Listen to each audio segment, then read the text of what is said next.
The August sun beat down on our backyard as 20 squealing 10-year-olds splashed in the pool. Our twins, Emma and Ethan, were celebrating their birthday and everything was perfect until my mother-in-law, Sandra, decided to make her grand announcement. I've been suspicious for months.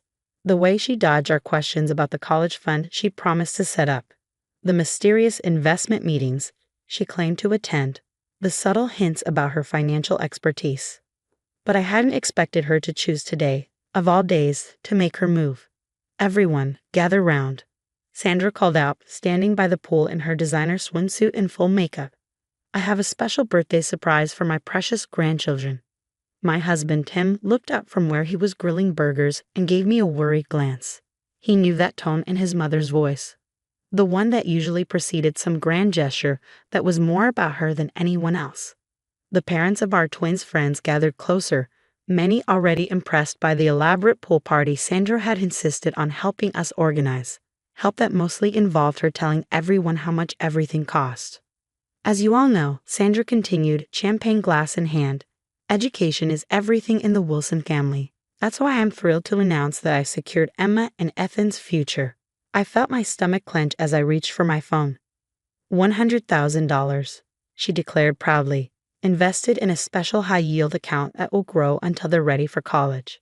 The other parents murmured appreciatively. Sandra basked in their approval, while Emma and Ethan looked confused. At 10, college funds weren't exactly their priority. "That's so generous," Susan Parker, one of the other moms, gushed. "How did you manage such a large investment?" Sandra smiled mysteriously. "Oh, I have my ways. Years of financial experience, you know. The important thing is that my grandchildren's future is secure." "Show us," I said quietly but firmly enough to carry across the pool area. Sandra's smile flickered slightly. "What was that, dear?" "The account," I said, standing up from my pool chair. "Show us the investment account." The splashing in the pool had quieted. Even the kids seemed to sense the tension building. "Jennifer, darling," Sandra laughed nervously, "this is hardly the time." "Actually, it's the perfect time," I interrupted, opening my phone's banking app, "because I have something interesting to show everyone." Tim had moved away from the grill and come to stand beside me. He knew what was coming. We discovered the truth just yesterday, but decided to wait until after the party to confront his mother. Clearly, Sandra had other plans. 3 months ago, I continued, "You asked Tim and me to sign some papers. Authorization for you to manage the kids' college fund, you said. But you never showed us the actual account documents." "They're being processed," Sandra said quickly. "These things take time." "So I did some digging," I went on. "Called every major investment firm in the city. None of them had any accounts under Emma and Ethan's names. Or yours, for that matter." The pool area had gone completely silent now, except for the gentle lapping of water. But I did find something interesting. I pulled up a series of bank statements on my phone. "The $100,000 you claimed to invest, it came from selling your condo. The condo you told everyone you were keeping as a secure investment for the kids." Sandra's perfectly maintained tan couldn't hide her growing pallor. "That's private family business. It became everyone's business when you decided to make this public announcement," Tim said quietly. "Where's the money, Mom?" I turned my phone screen toward the gathered parents. Would anyone like to see where it actually went? Because I have some very interesting credit card statements here. "Jennifer, please." Sandra's voice had lost its confident edge. "Think of the children." "I am thinking of the children," I replied.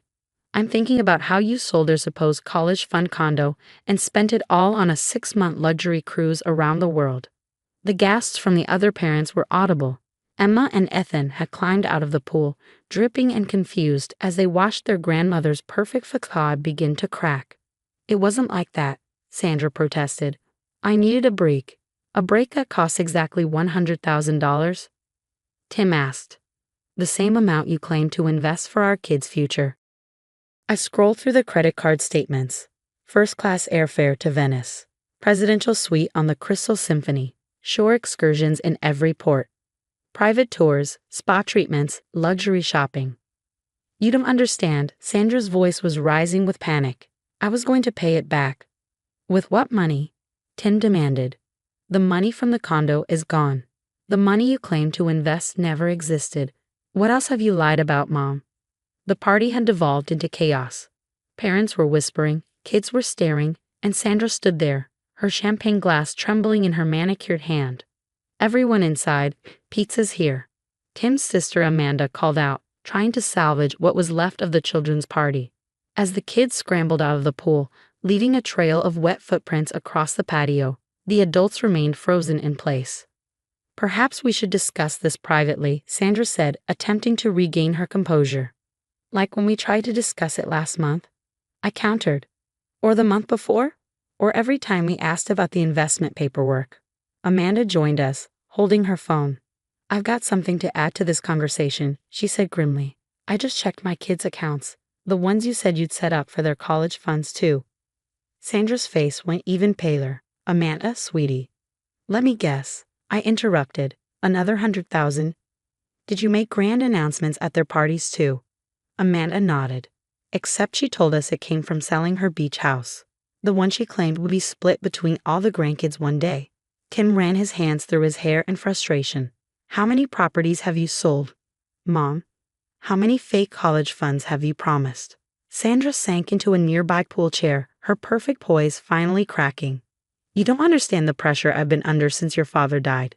Maintaining our social status, keeping up appearances. By lying to your grandchildren. Amanda's voice cracked. By selling everything Dad left us and blowing it on cruises. I pulled up another screen on my phone. The Crystal Symphony wasn't her only trip. There were 3 other luxury cruises in the past year. Different cruise lines, different routes, all booked under slightly different versions of her name. To avoid detection, Tim realized. That's why you use Sandra Wilson for one, Sandra W. Wilson for another. The total comes to just over $400,000, I said quietly. All the properties Dad left for the grandchildren's future, the condo, the beach house, the mountain cabin, all sold and spent on luxury cruises and shopping sprees. The remaining parents had gathered their children and were making discreet exits, leaving behind half-eaten birthday cake and unopened presents. Our carefully planned party had become a family nightmare. I was lonely, Sandra burst out. After your father died, watching all my friends travel the world with their husbands. I just wanted to feel happy again. At the expense of your grandchildren's future. Tim's voice was cold.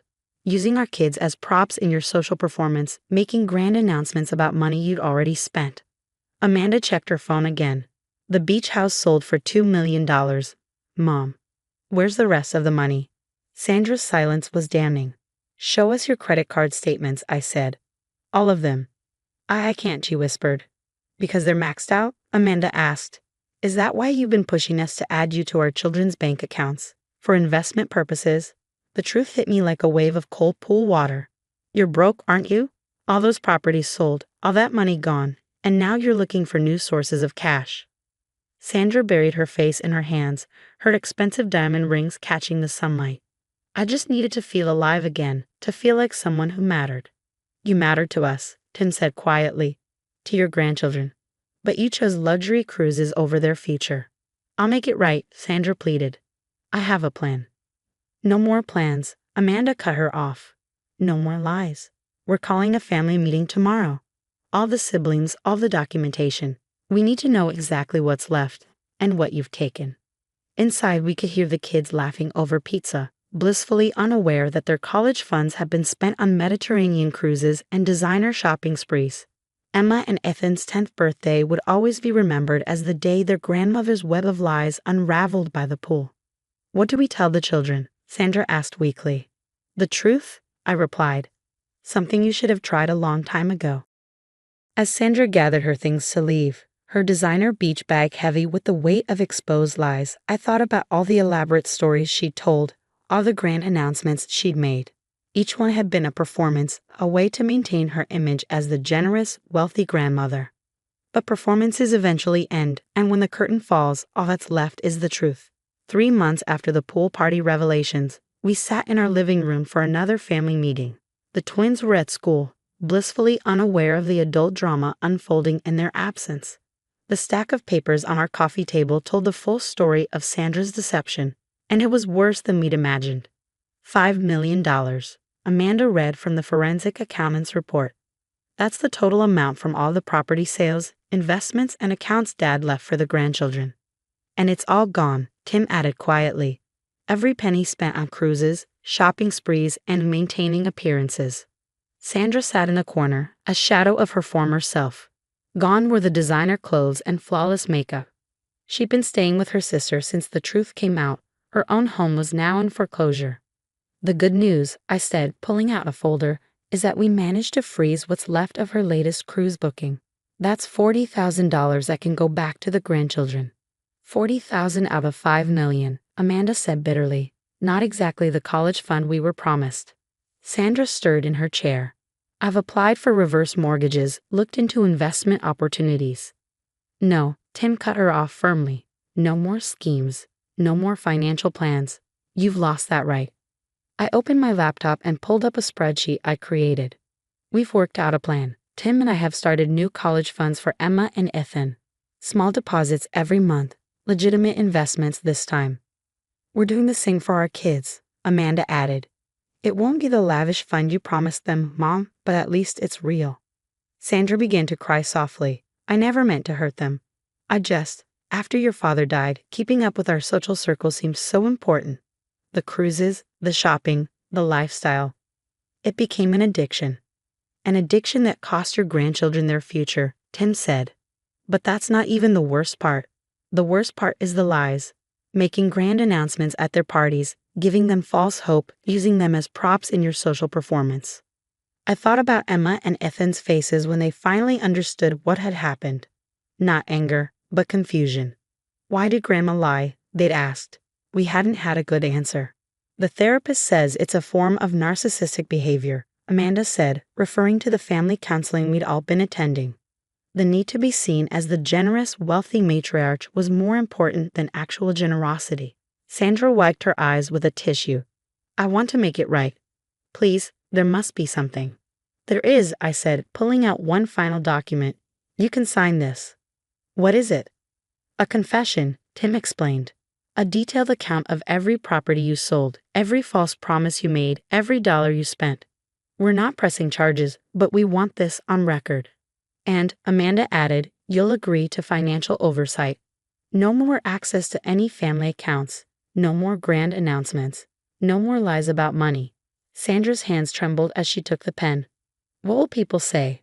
What about our reputation? That's still all you care about, isn't it? Tim asked savely. The reputation. The appearances. As Sandra signed the document, I thought about the lesson we've learned, one we'd make sure to teach our children. Real wealth isn't about grand announcements and social status. It's about honest work, genuine saving, and true family support. 6 months later, we held another pool party. Smaller, simpler, but honest. The new college funds were modest but growing steadily. The kids splashed and played, unburdened by false promises and social performances. Sandra was there, different now. Quieter, humbled, working with her therapist to understand the damage her lies had caused. She didn't make any announcements or promises. Instead, she helped serve cake and watched her grandchildren play, perhaps finally learning that their love was worth more than any social status. Sometimes the greatest gifts we can give our children aren't financial at all, but the simple truth that family means more than appearances and honest struggle is better than fraudulent success. As I watched Emma and Ethan laugh in the pool, I knew they'd be okay. Their college funds might not be the fortune their grandmother once promised, but they had something more valuable, the truth and parents who would always choose honesty over grand illusions.